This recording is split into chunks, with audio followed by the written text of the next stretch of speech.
annually and what we're doing to help them. Cool. Thank you so much. Awesome. So thermostat. I guess that's a good distraction, right? If you're bored in class, you can go to thermostat and check out what all the energy budget is of the university. Okay, everybody, I want to just finish off our point from Friday, which was the sphere. Okay. So we have the parameterization of the sphere. I use two parameters, and they are latitude and longitude. They don't have to be latitude and longitude. They could have been x and y. They could have been any plethora of parameters, but you need two of them. Okay? You need two of them. And what did we say? Well, we said that dr d phi is equal to, I did this very fast at the end of class, but I want to complete it now. It's r times positive cosine phi, cos theta I hat, plus cosine phi, sine theta j hat, minus sine phi k hat. And I want to point out to you, sometimes you have to like observe these things, okay? You just have to see. There's an r over there, that's length over a parameter, so this must have units of length. It has units of length. And if you were to take the magnitude of the vector within parentheses, this squared plus this squared, the cosine squared theta plus the sine squared theta add together, and that would be cosine squared phi, plus this square is sine squared phi, cosine squared plus sine squared is 1. So this vector is actually a unit vector. This is a unit vector, okay? And so this is the unit vector south. Okay, that's the unit vector south. I really want to flesh out all this geometry so you can interpret.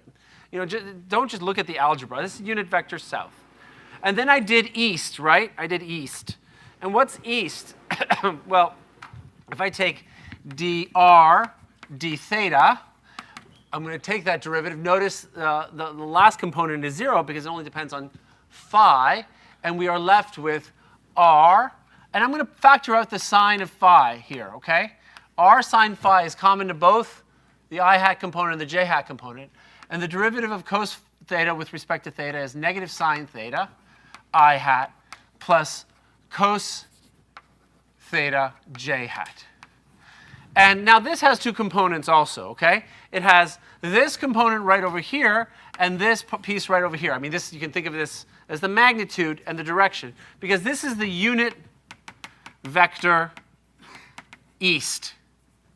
This is the unit vector east. Notice it's a unit vector. This squared plus this squared is always equal to 1, and therefore it's a unit vector. So this has got the unit vector east plus a different coefficient out front, which is r sine phi. Okay? And so let's just interpret that. What is r sine phi, and why does one have r, and why does one have r sine phi on it? So I want you to take a look at, this is supposed to be the Earth, a slice through the Earth. And here you are at some particular co-latitude, phi. Okay, we're going to take it through a longitude slice. And if this is going to be south, which is that unit vector over there, right? South. And this distance from here to here is r. Okay? So that's r south. And so it says the change in vector r, if you change phi a little bit, so imagine that you had a little delta phi here. Okay, a little delta phi like that. The change in the vector r, if you change phi, is proportional to this distance r multiplied by delta phi, and it's in that direction. Okay, that's the tangent vector. Now, if you were to do that for the change in r with respect to theta, with respect to the longitude, we have this r sine phi. And what is that r sine phi all about? Well, think again. I'm going to draw the Earth again. Okay, and I'm going to draw a constant latitude circle over there. Ooh. Bad drawing. My sincerest apologies. I thought I had that off. I'm sorry. Really sorry about that, everybody. Yeah, I actually get calls sometimes, too. When my back is turned to you, I'm always texting. Just like you are.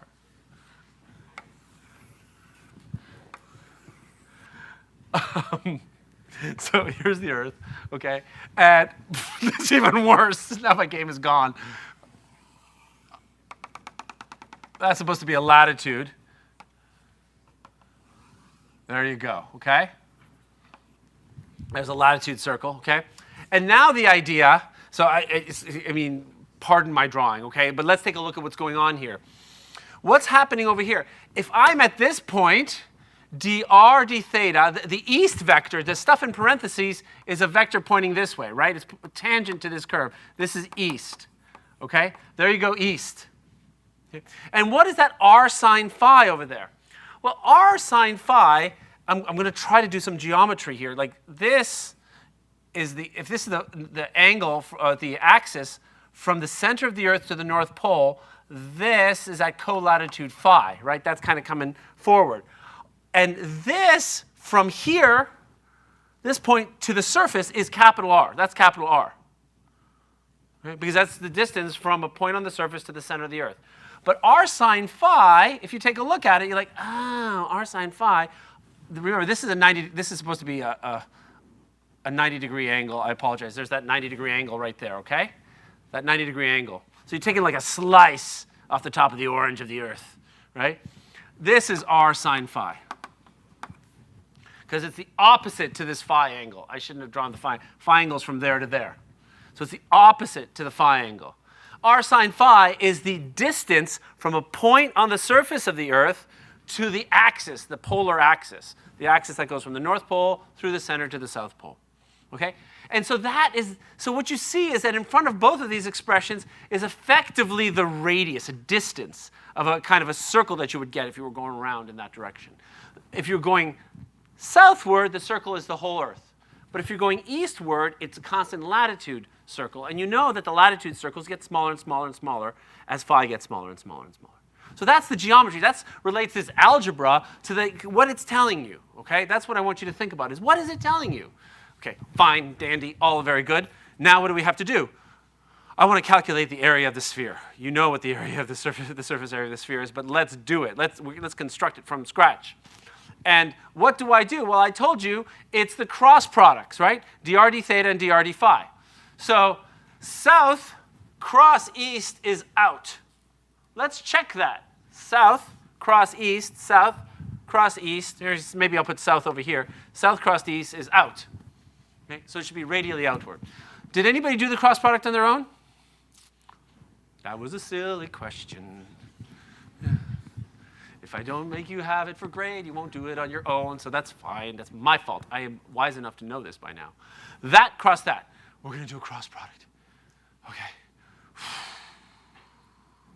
Cross product. dr d phi cross dr d theta,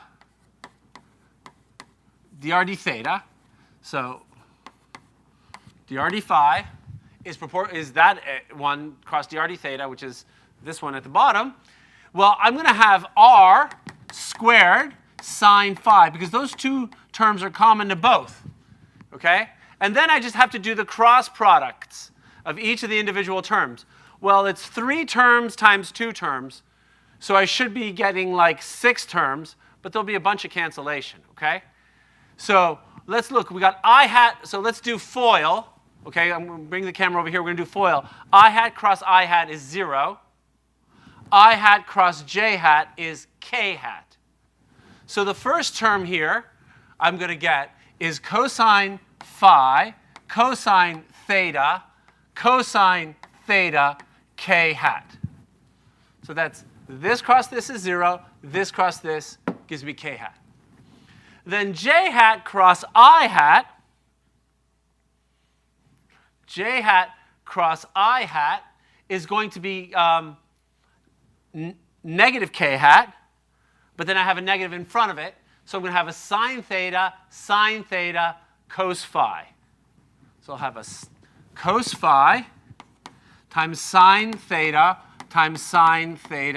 k hat. So both of those terms gave me a k hat. And then I've got j hat cross j hat, that's 0. Then I have to do the k hat. K hat cross I hat Kij, Kij, Kij, Kij, Kij. That's cyclical. Okay, so that's positive. So this could be sine phi, negative sine phi times negative sine theta with a positive j hat. So it's going to be sine phi sine theta j hat. And then kji, that's anti-cyclical, so it's you're going to get a negative sign here, but you got a negative sign from there and a positive sign from there, so negative negative will give me positive. I'll have sine phi cos theta, sine phi cos theta I hat. Okay. Now, let's look at the expression in parentheses. I like to have the I hat component first, the j hat component second. There's nothing we can do with those, this expression and this expression, so we just simply write r squared sine phi times sine phi cos theta I hat, that's this term, plus sine phi sine theta j hat, that's this term, plus, notice that cos phi is common to both of these, and this is sine squared plus cos squared theta. So that's going to cancel out the theta, right? Sine squared plus cos squared is 1. So this is going to be plus the cosine of phi k hat. And there you go. Now pause again. I'll let everybody write that down. Everybody get that down, who's getting it down, and then I want your eyes on me for a second, because I'm going to interpret. Okay?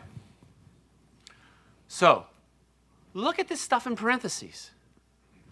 And then look at that stuff, the first thing, R. The stuff in parentheses up there is exactly the stuff in parentheses down here. This stuff in parentheses is a unit vector. This is the unit vector up. This is up. Wherever you are on the earth, it's up. And so this is radially outward.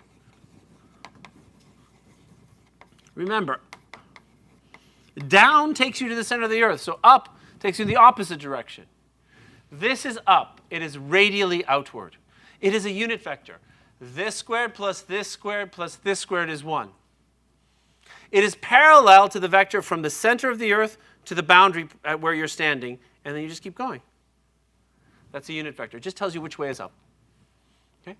And this thing right here, well, what did we say it was going to be? Let's remember where we went with all of this.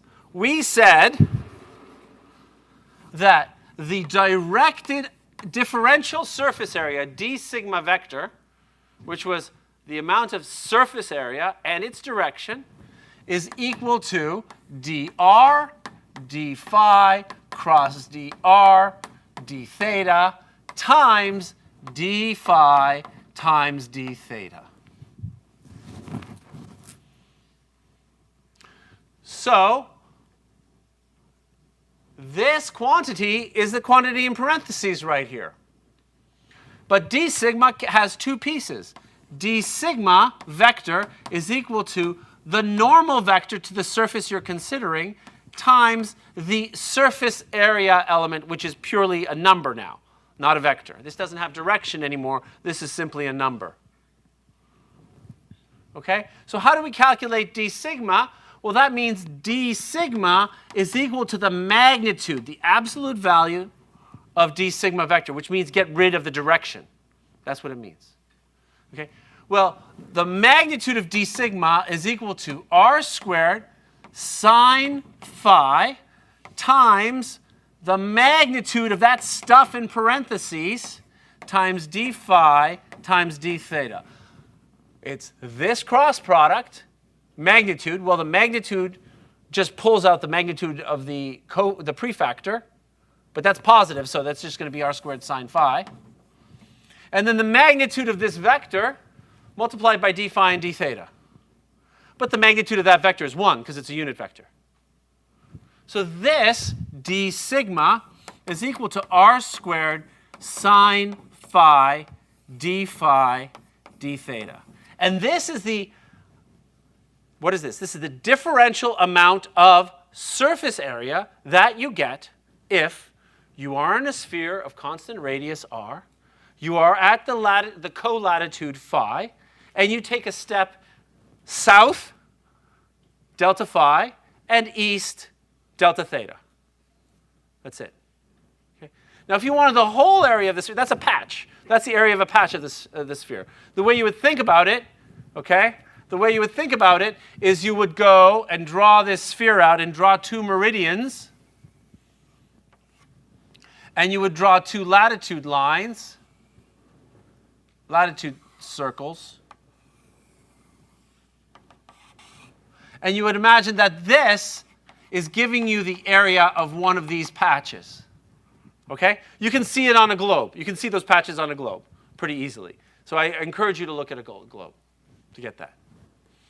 Okay, so that's the differential amount of area from the patch. What is the area of the sphere? Well, the area of the sphere is, add them up. Add up all the patches.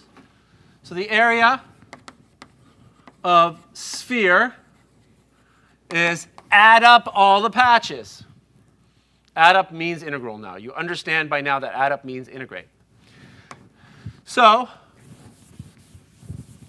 this is the integral of that quantity, r squared sine phi d theta.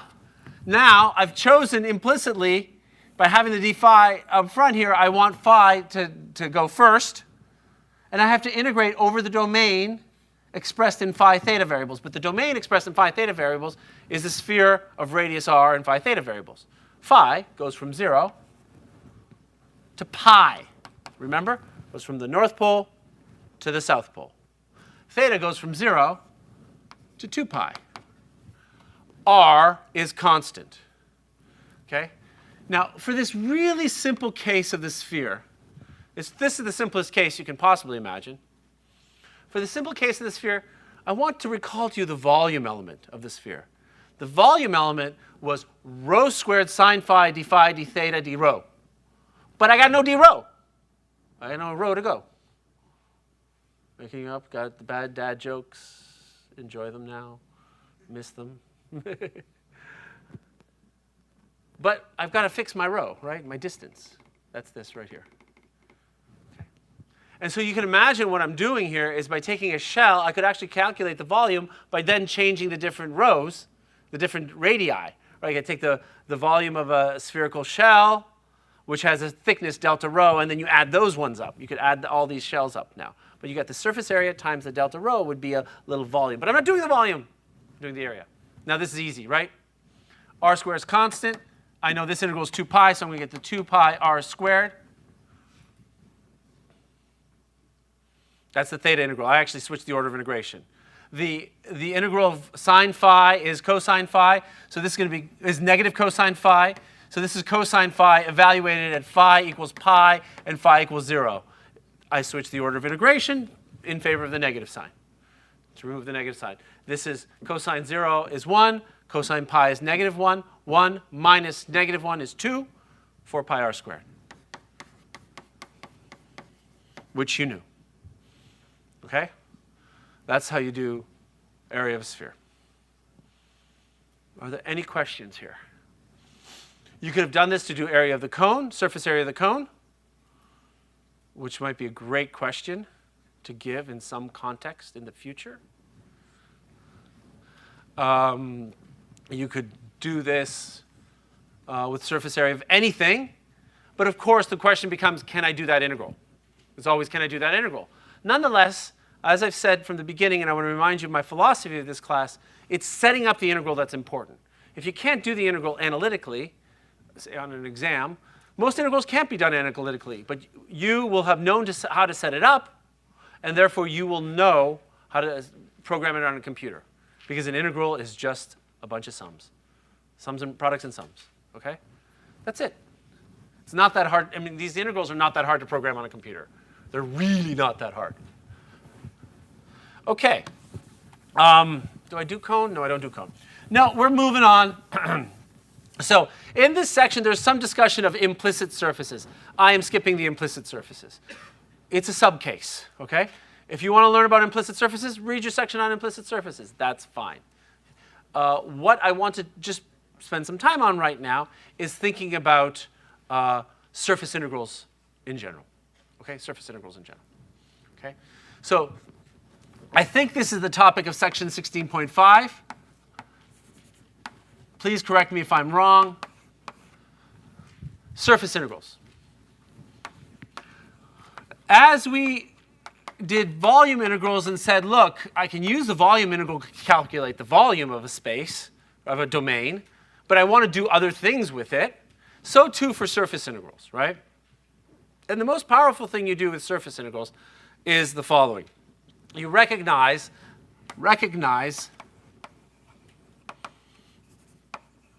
that d sigma vector is equal to d sigma times n hat. It's a vector.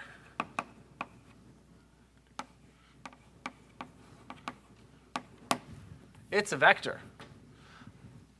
And so it's actually useful to collide it with another vector, right? So consider the integral of f vector dot n hat d sigma.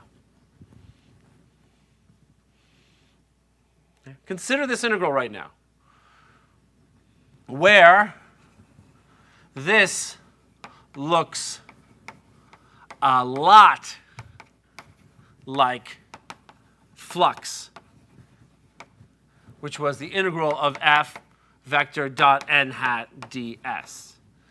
In fact, it is the flux. This is the flux. Okay? So what this is the three-dimensional flux, which is one of the reasons why I didn't like introducing it as flux previously, because this one really has physical meaning. Okay?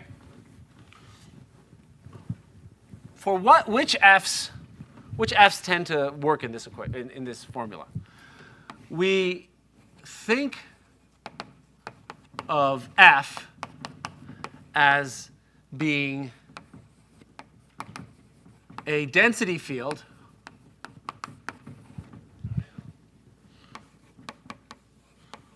say mass per unit volume. Now this is truly per unit volume. There's no goofing around. It's not mass per unit length or mass per unit area. It's mass per unit volume, right? Or charge per unit volume.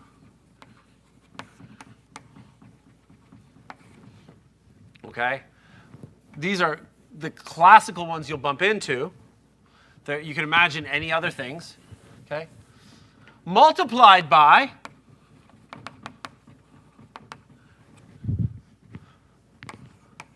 a velocity field.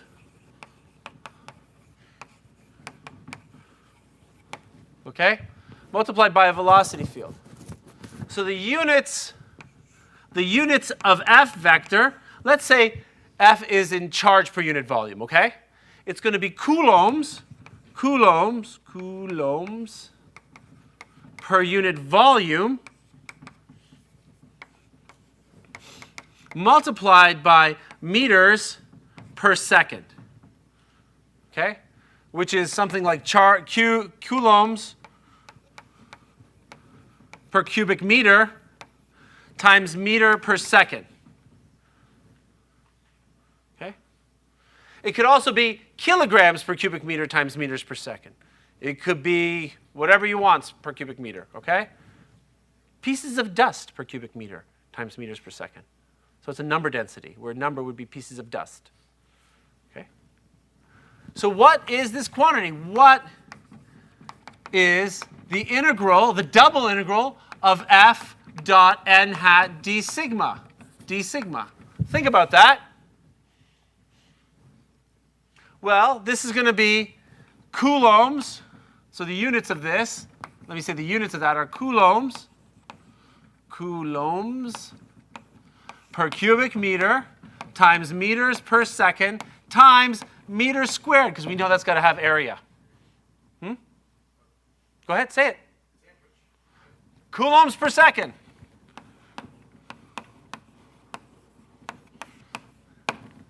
It's called amps. when you talk about electricity? The amps flowing through a wire. Okay?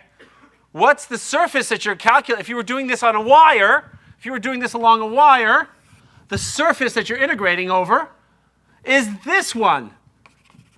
It's coming out of that surface. Chop the wire. The amps coming out of the wire.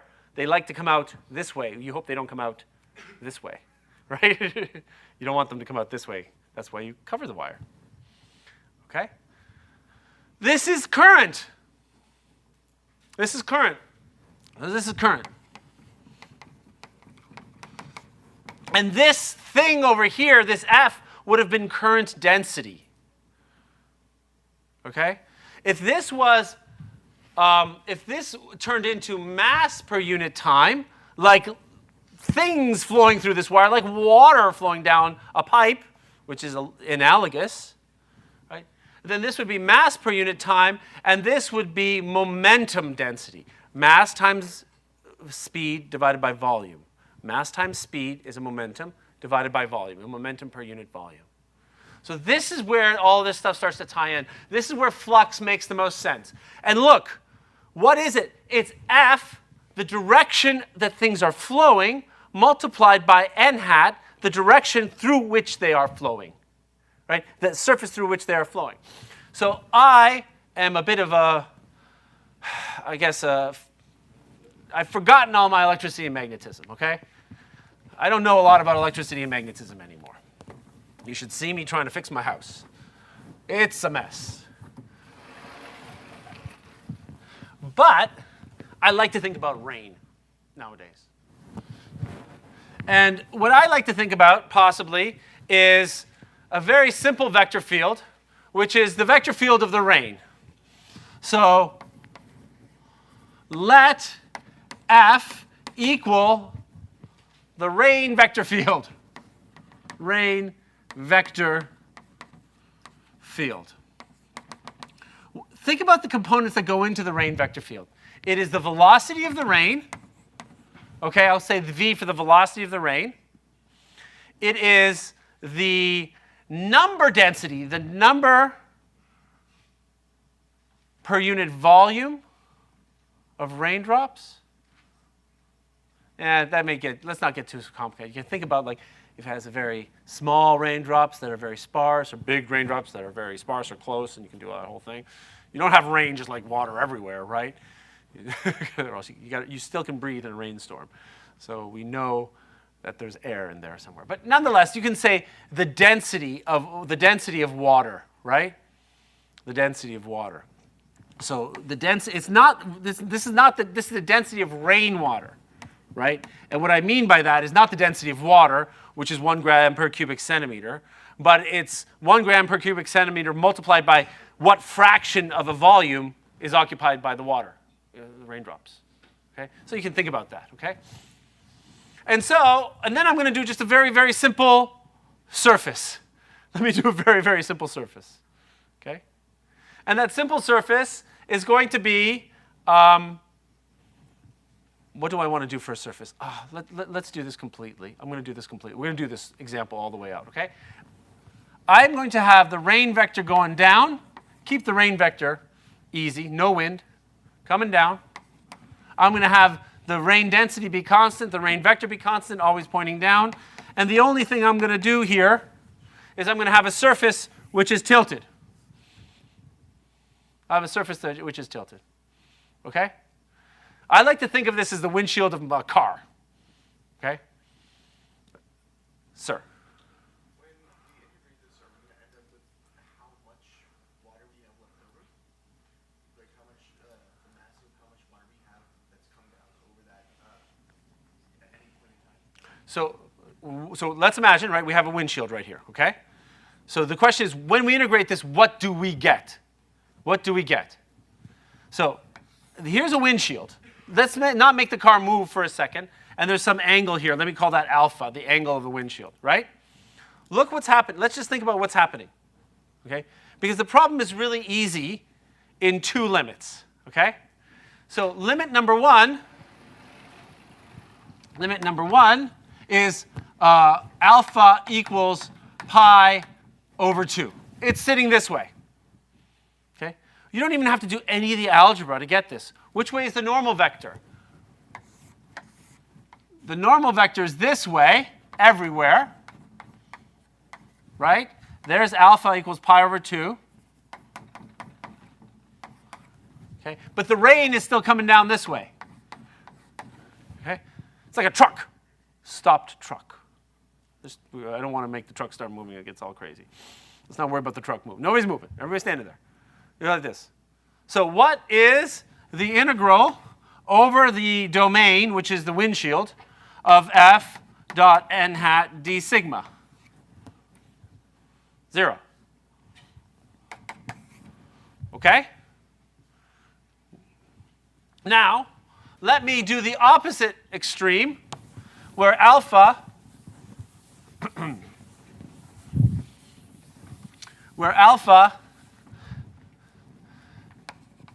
equals 0. Okay? And now what do I have? Well, I have the integral over the domain of f dot n hat d sigma. Okay? Well, this is equal to the density, the density of rain. I'm sorry that I used rho, everybody. I apologize for using rho. I'm a fluid dynamicist in my soul, okay? Rho is used for mass density in fluid dynamics. And it's not used for the radial coordinate. So in my mind all the time, rho is mass density. So this rho is mass density, with apologies to the reader. It's not any sort of coordinate, okay? Should we change that to delta? Let's change that to delta, okay? No? No? We're okay with rho? Sure. People get so mad at me on my reviews when they say, he changed the notation. And I'm like, okay, well, sorry. You can say that with a whiny review. I don't know how you script whiny. Anywho. This is the rho of the rain, right? Well, f dot n hat, they're parallel, right? F and n hat are parallel. F dot n hat is parallel. In fact, they're anti-parallel, right? F dot n hat is anti-parallel. So this F dot n hat is going to give you the magnitude of the velocity field with a negative sign. Happens to give you the magnitude of velocity with a negative sign. Because remember, when we have this, here, alpha is equal to 0. Okay? And here's up. And there's the rain. Okay? And the normal vector is this way. I'm having the normal vector this way. Okay? That's just the convention I've chosen. Normal vector is up. You good with that? So it's the density of the rain, the magnitude of v, right? But this dot product is constant in here. So this is going to be whatever this quantity is, it's going to be a constant in here. Multiplied by the area of the windshield. Okay? And now you see mass per unit volume times area is mass per unit length times length per unit time. This is mass per unit time. And so this is the mass per unit time going in the n hat direction. Going through the windshield. But see, it's negative because it's going in the opposite of the n hat direction. Or down. N hat was up. So had I chosen n hat be down, anti-parallel to this, this would have been positive, and it would just be the mass per unit time going through the windshield or collecting on the windshield. So it's the rate of collection, right? And atmospheric scientists measure this all the time, millimeters per hour of rain. We want to collect over the basin of California, or inches per year that we need to collect of precipitation over the Sierra in order to make sure we don't have any more droughts. This is a fundamental thing, okay? It has to do with the angle of the surface, right? And the speed of the rain and the densities and all that stuff. This is the fundamental quantity we compute all the time. Okay? Any questions there? So I did these two examples that I didn't actually have to do much integration. I just said, this is what it is, because everything was constant. Okay? So maybe we should do an example where I actually have to do something more than trivial discussion, right? So should I do another vector field? Okay.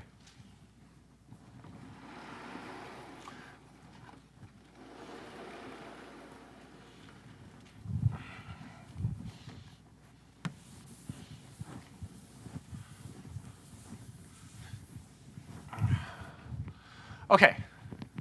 So I want to imagine the Earth right now. Okay. And I want to imagine like a supernova going off, exploding, a million light years away, whatever. And it's a million years later, and a whole bunch of high-energy particles come penetrating the Earth. It's like rain. It's cosmic rain. An old Prince album. Cosmic rain. Sorry. That was my era.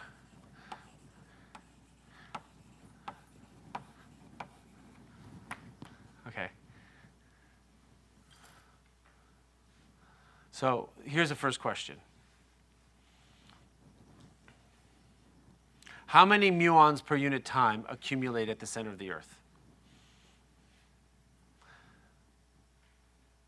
Neutrinos. Particles. So what's happening? These particles travel fast. They can travel through pretty much anything. Most of them just keep going through. Okay?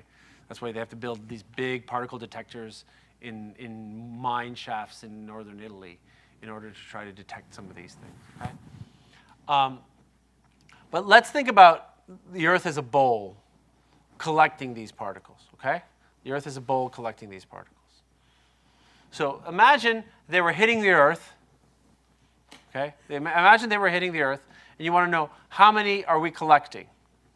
You can think of this differently, by the way. Another way to think about this is imagine light is hitting the moon, and how much is coming off of the moon? How much light is hitting the moon? Okay? In terms of photons per unit time, and then you can convert it to energy per unit time from the sun.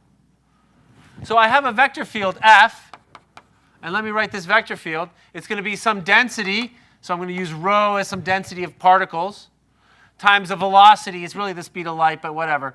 It's almost the speed of light. Let me just say it's the velocity, and it's going to be going from the South Pole through the Earth to the North Pole in the k-hat direction. Okay? Now, if it's not going from the South Pole, if it's coming from that angle over here, what would you do? You would set your coordinate system so that was the South Pole. Because you don't care about the rotation of the Earth for this problem. You don't care about the poles. Right? You can put a coordinate system. You can rotate it any way you want. Okay? Now the question is, how much is being collected on this surface? Well, if it's being collected on this surface, you realize that the particles are coming past over here. The vector field continues over here, but there's no vector field over here. It's like you've caught them all, right? This is your shadow. This is your wake. There's nothing in your wake. Okay? So really what I want to do, everybody, is integrate over this boundary. Okay? Over the smile. So the number of, the mass per unit time. Let's say it's the mass per unit time collecting on the Earth.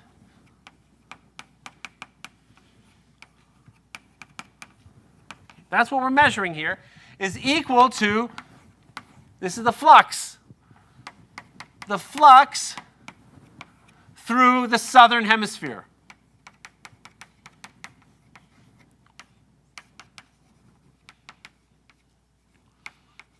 This is the flux through the southern hemisphere. Okay? This is what we want to do. So F, so what do? I have to write out this integral. Remember that F is rho times V times k hat. And now I have to write out n hat d sigma, where n hat is the unit normal to the surface. So this is a classic example where you see everything should be working really nice. N hat down here is like this. It is anti-parallel to k hat. Okay? The dot product is maximal or minimal. It's most negative. Here, n hat is in this direction and the vector field is this way. The dot product of f dot n hat is 0. Okay? So I have to write out what n hat d sigma is, and I've calculated it, and of course I erased it. I totally erased it. So I'll have to remember it. But I think I remember it. I think it had like an r squared in it, because I know it has to be a length squared. It had a sine phi, because I talked about those latitude circles. I think it had to be parallel to the radially outward pointing vector. And I've memorized that because I'm old. You guys are getting there. You'll get it soon enough. Sine phi cos theta I hat plus sine phi sine theta j hat plus cos phi k hat. And then I have to integrate this d phi and d theta. And then I have to put my bounds of integration. The theta bounds of integration, well, I'm doing the southern hemisphere. That's all the way around, though. So theta goes from 0 to 2 pi. And my phi bounds of integration, well, they start at the equator, which is phi equals pi over 2. And they go down or up to pi. Up, in the sense of the larger angle to pi, but down to the south, OK? So it's pi over 2 to pi.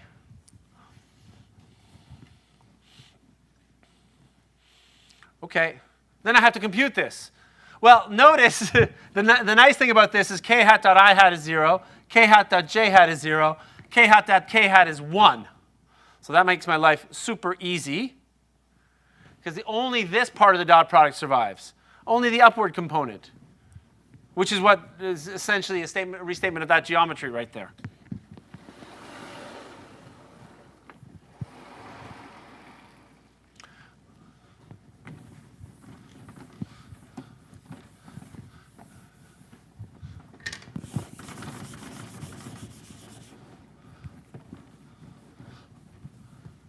OK, we have v is just the magnitude of the velocity. So the flux is equal to the, so I pull the rho out, I pull the v out, I pull the r squared out. I've got k hat dot k hat over there, and I've got, that's equal to 1. So this is going to go 0 to 2 pi, from pi over 2 to pi, sine phi cos phi d theta. Okay, well, the d theta is straightforward because nothing depends on theta. So I have 2 pi rho v r squared. And then I have to do sine phi cos phi d phi. Sine phi cos phi d phi from phi equals pi over 2 to pi. Well, there's, there's a bunch of substitutions that would work for this. But sine 2 phi is staring at you in the face. Okay, so this should be sine 2 phi.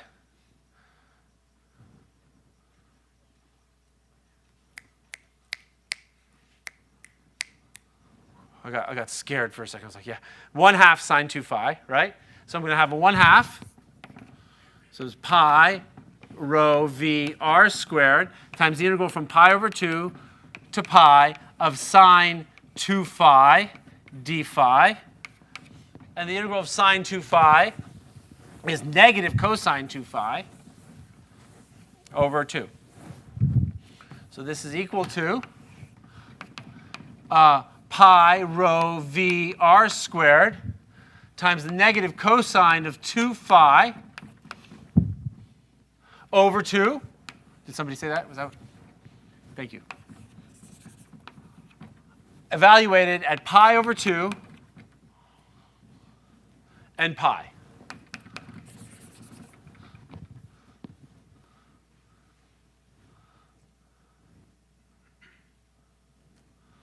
So I have to be careful here because I make lots of mistakes. Negative pi v r squared over 2.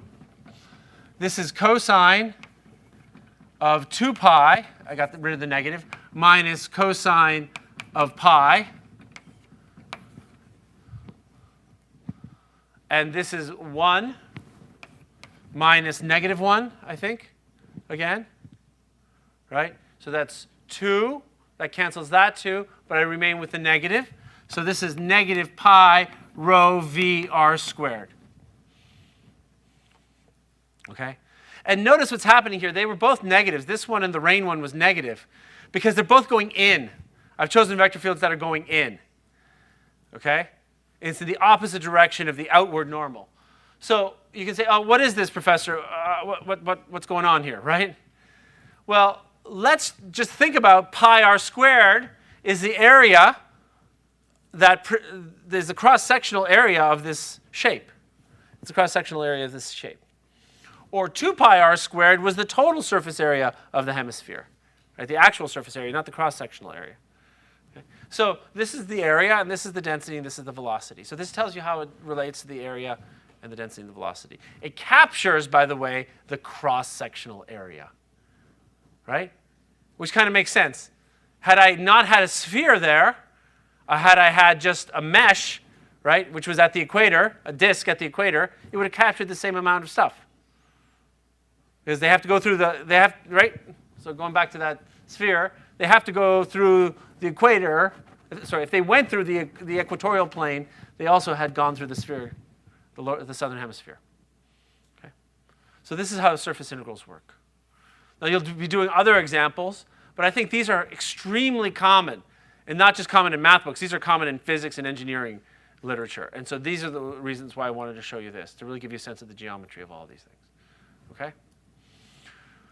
Okay, that's surface integrals. That was quicker than I thought it would be. I think we're going to stop here because I can't. Just let me just say what we're going to do next. So now we've got derivatives, we've got integrals, we've got two more things to do. We've got divergence theorem,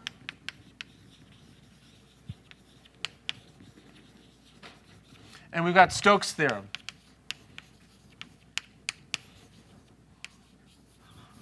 Both of these are going to be are going to discuss this flux, this quantity right here, this flux, F dot n hat d sigma.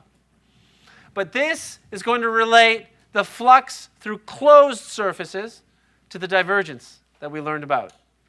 This is going to relate the flux through open surfaces to the curl and a line integral. This one is very straightforward from Green's theorem. This is almost obvious. It screams at you. It's so straightforward. This one is more subtle. This one is more subtle. So I encourage you to read these two. Read up on this. We have 2 more lectures. We have 1 more quiz. The homework is due on Wednesday. That's the last graded homework, but I'm going to give you a nice big old review homework. The final exam. The final exam will be heavily weighted towards 16 and 13, right? It's going to be heavily weighted towards 16 and 13. You got to know your definition, so that doesn't mean don't know what the definition of an integral is, okay? You have to understand what center of mass and centroid are, because they may help you solve some of the problems associated with Stokes' theorem and divergence theorem, which I'll be putting on, okay? So even though we only have 2 more days to get to it, so I've been brooding about this. You guys, will anybody come to a review session? Will you actually actively engage in a review session? Like you'll ask me questions? Aren't you sick of hearing my voice yet? No, you won't. You won't ask me questions. So I got to do another 2 hours of work. So I'm going to put a review session in the evening next week. Okay? We'll do an evening review session. I'm thinking like Monday or Tuesday evening. Okay? Yes. What's that? I don't think we can do that, especially for a review session. These guys have their thing, right? So I don't think we can video it. I'll ask them. Yeah, but I don't know if it can be. Yeah, but mostly I'd like it to be a question session. Ask the prof kind of thing. Okay? So read ahead. We're coming to the final awesome climax of this class. So I hope I'm excited. Bye.